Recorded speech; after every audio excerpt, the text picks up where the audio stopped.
हर हर महादेव। इस वीडियो में मैं भाद्रपद के शुक्ल पक्ष की सप्तमी को किया जाने वाला संतान सप्तमी व्रत की कथा सुनाने जा रही हूँ। लेकिन उससे पहले मैं भगवान गौरी शंकर से सभी माता बहनों और मित्र बंधुओं के लिए प्रार्थना करती हूँ कि जो भी हमारे इस वीडियो में हर हर महादेव कमेंट करें, भगवान उसकी सभी मनोकामना हमेशा पूरी करें। संतान सप्तमी की कथा के अनुसार एक बार श्री कृष्ण ने युधिष्ठिर को बताया कि किसी समय मथुरा में लोमश ऋषि आए थे। मेरे माता पिता देवकी तथा वसुदेव ने भक्ति पूर्वक उनकी सेवा की तो ऋषि ने उन्हें कंस द्वारा मारे गए पुत्रों के शोक से उबरने के लिए आदेश दिया। हे देवकी, कंस ने तुम्हारे कई पुत्रों को पैदा होते ही मारकर तुम्हें पुत्र शोक दिया है। इस दुख से मुक्त होने के लिए तुम संतान सप्तमी का व्रत करो। राजा नहुष की रानी चंद्रमुखी ने भी यह व्रत किया था, तब उसके भी पुत्र नहीं मरे। यह व्रत तुम्हें भी पुत्र शोक से मुक्त करेगा।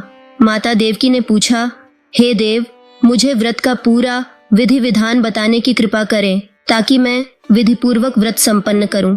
तब लोमश ऋषि ने उन्हें व्रत का पूजन विधान बताकर व्रत कथा भी बताई। प्राचीन काल में अयोध्यापुरी में नहुष नामक एक प्रतापी राजा था। उसकी पत्नी का नाम चंद्रमुखी था। उसके राज्य में ही विष्णुदत्त नामक एक ब्राह्मण रहता था। उसकी पत्नी का नाम रूपवती था। रानी चंद्रमुखी तथा रूपवती में परस्पर घनिष्ठ प्रेम था।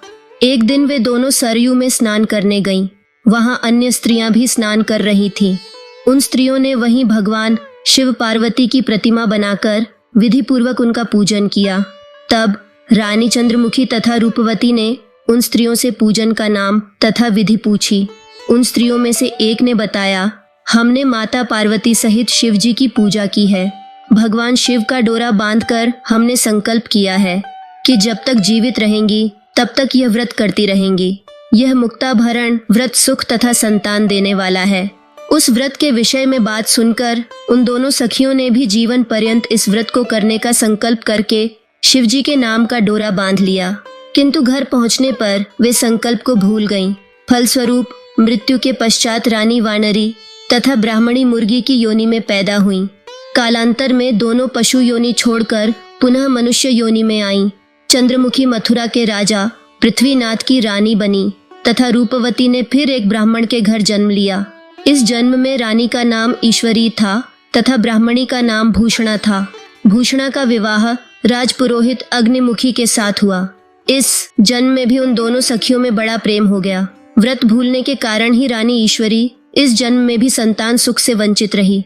प्रौढ़ावस्था में उसने एक गूंगा तथा बहरा पुत्र जन्मा, मगर वह भी 9 वर्ष का होकर मर गया।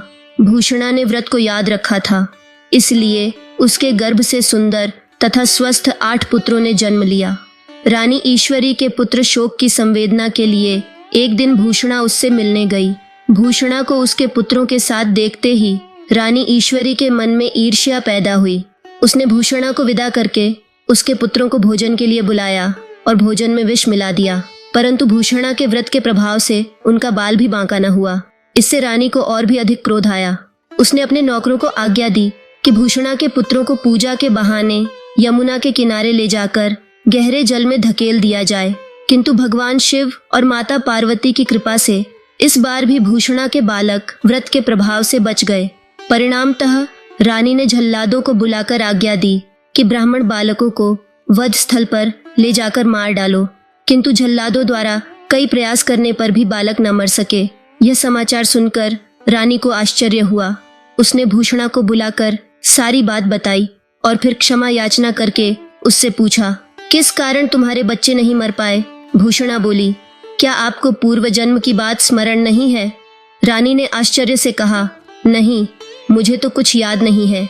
तब भूषणा ने कहा, सुनो, पूर्व जन्म में तुम राजा नहुष की रानी थी और मैं तुम्हारी सखी थी।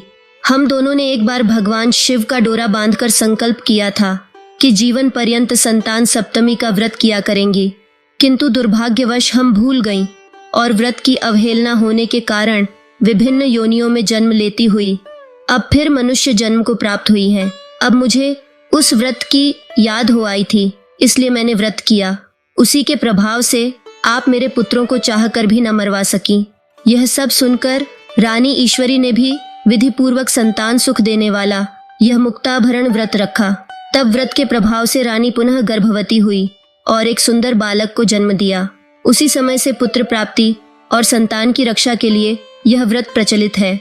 यह व्रत पुत्र प्राप्ति, पुत्र रक्षा तथा पुत्र अभ्युदय के लिए भाद्रपद के शुक्ल पक्ष की सप्तमी को किया जाता है।